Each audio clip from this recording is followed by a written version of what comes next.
All right, it's time to introduce this new idea of named or multi-address family EIGRP configuration. We're going to start with the basics. What we're going to do is we're going to visit our current topology and we're going to look at R1. Now R1 is going to be where we're going to use this idea of the named mode. Now that in our topology, R22, R2, R3, Cat1, and Cat2 are still operating using classic EIGRP, as is R1. But what we're going to do is we're going to go to R1 and we're going to change that behavior. So let's do that. On R1, all I'm going to do is say config T, no router, EIGRP 10. That's going to kill my connections that I have running. So let's double check this. Show IP EIGRP neighbors.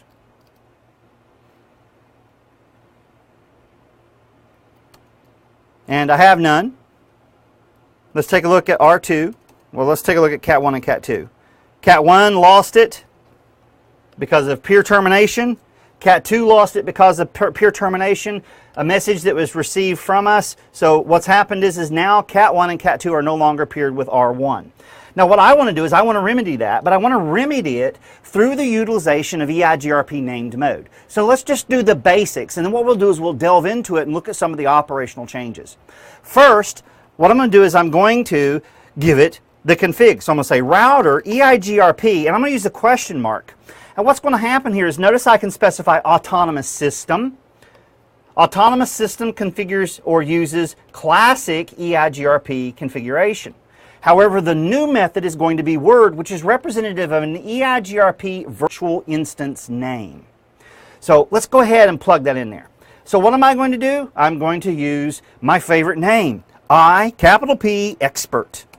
Now we have this process, but what we're going to find here is that we're under the router config, and I want to illustrate why a lot of people call this address family or multi-address family configuration.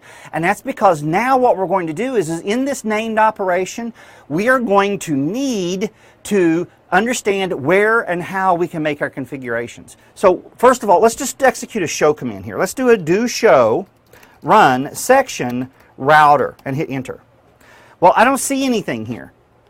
It's not really giving me anything other than this named operation. So judging from my options, you will see I don't have a lot. I have the ability to shut my process down. I can configure default configurations. But notice right here I have my address family. So what I'm going to do is I'm going to type address family.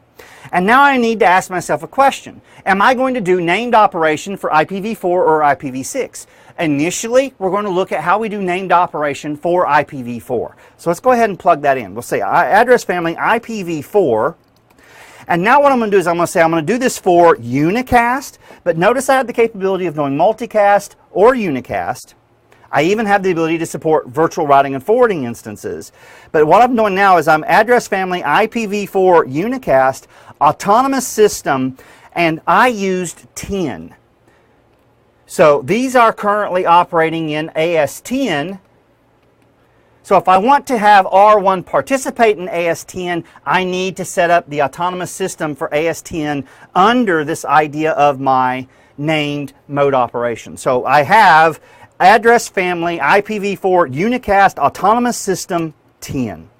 Now this is going to place me in a new configuration subcontext. I'm now in the router AF mode for address family. And I'm going to just scroll up just a little bit because I want you to see, actually I don't even have to scroll up. I want you to see the commands. Notice we now have a network command. We have metrics, neighbor. We have metrics. We have, again, the ability to be able to do shutdown. So what I'm going to do is I'm just simply going to come in here and I'm going to configure the network command and I'm going to advertise the interfaces that I want to participate in EIGRP and see if we can form a neighbor relationship using classic on all of the devices that we have except for R1 where we're going to be using named operation.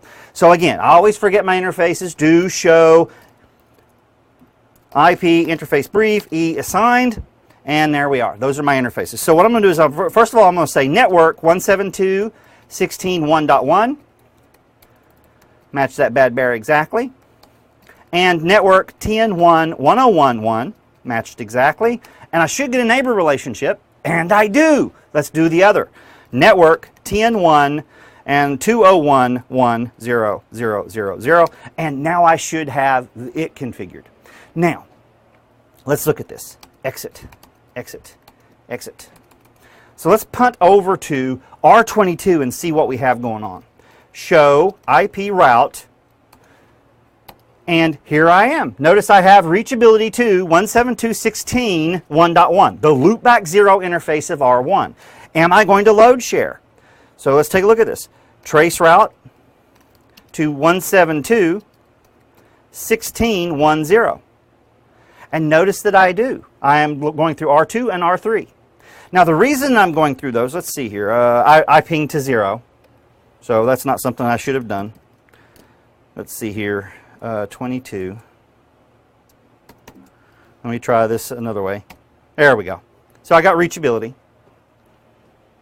So I can get to my destination. And again, I'm load sharing in order to be able to do it. Now, apart from our basic configuration, let's go over to R1 now and see what is showing up in our config. So show run section router EIGRP, and let's hit enter. Now notice we have address family IPv4 unicast autonomous system 10. We have the network commands that we have configured, and all of this is for autonomous system 10. Now if I so chose, I could create another autonomous system and I could run it in the configuration for, say, for instance, IPv6, which we will entertain very shortly. So this addresses the basics with regard to bringing up our interfaces, but remember we talked about metrics. Let's take a look at our metrics. So show IP EIGRP, let's see here, actually no, show IP, show interface, LO0. Now let's see what we have going on here. Well, we've got 500 microseconds for this interface. Now, the reason I'm doing this illustration is that I want to talk about this idea of wide metrics, these 64-bit metrics that we need to understand. And what we're going to find out here is there's not a lot of moving parts to this. So where do I find the information as to what value I'm using?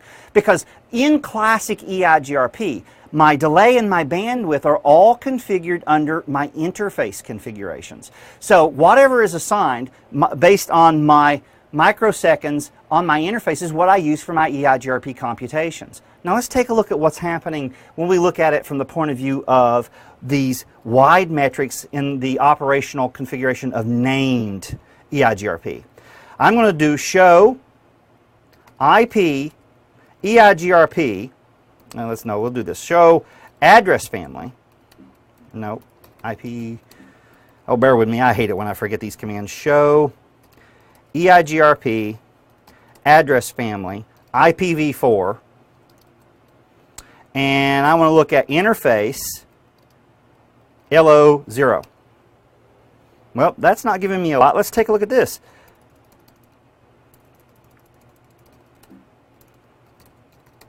Detail LO0. And let's take a look and see what we got going on here. Well, I'm not seeing anything. Now, when it comes to setting this up, I mentioned the fact that our devices are going to be operating in this configuration of what's referred to as picoseconds with regard to my delay. Now, if I want to be able to see picoseconds, how can I bring that up? Well, what I'm doing is I'm looking in the wrong place. I'm looking under the interface. Where I want to look is going to be under the address family, specifically for IPv4. And what I want to do is I want to look at my topology table. And I want to look at my topology configuration specifically for a given prefix. So let's look at 172.16.1.0, and we'll say /24. Now, right here, notice my bandwidth is in kilobits still, but notice my delay is now in picoseconds. Now, when we go in and we start looking at this, let's cut over to something like R2. Can we repeat a command? Do I have a show IP or show EIGRP address family IPv4? And I want to look specifically at my topology table. And inside my topology table, I want to look at 3.3.3/0/24. Notice it's not in my topology table. That's because I used 3.3.3. Hit 172.16.1.0/24. There we go. Now notice this is reporting the system in microseconds. So the point here is that when we go in and we start looking at this, we need to recognize the fact that our metrics have changed. We're no longer reporting those metrics, but what happens if I want to manipulate the metrics? Well, let's see if we can change it. Let's go over to R1, and what I'm going to do is I'm going to say config T, and I'm going to say interface loopback 0, and I'm going to type delay. And what I'm going to see here is I'm still entering this in tens of microseconds. So let's pick a value of 2000. Now 2000 should do show run section, not show run section, do show interface LO0.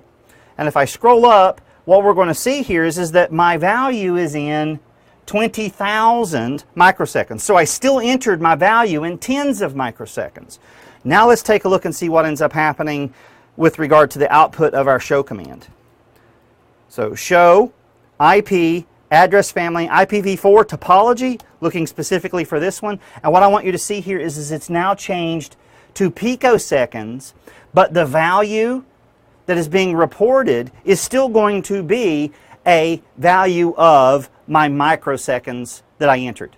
So all we're doing is saying take the value configured under the interface, and for the purposes of EIGRP metric computations, I want you to do it using picoseconds. So from our point of view, with regard to doing the configuration, we do not really have to worry about how things have changed because we're still entering it in tens of microseconds.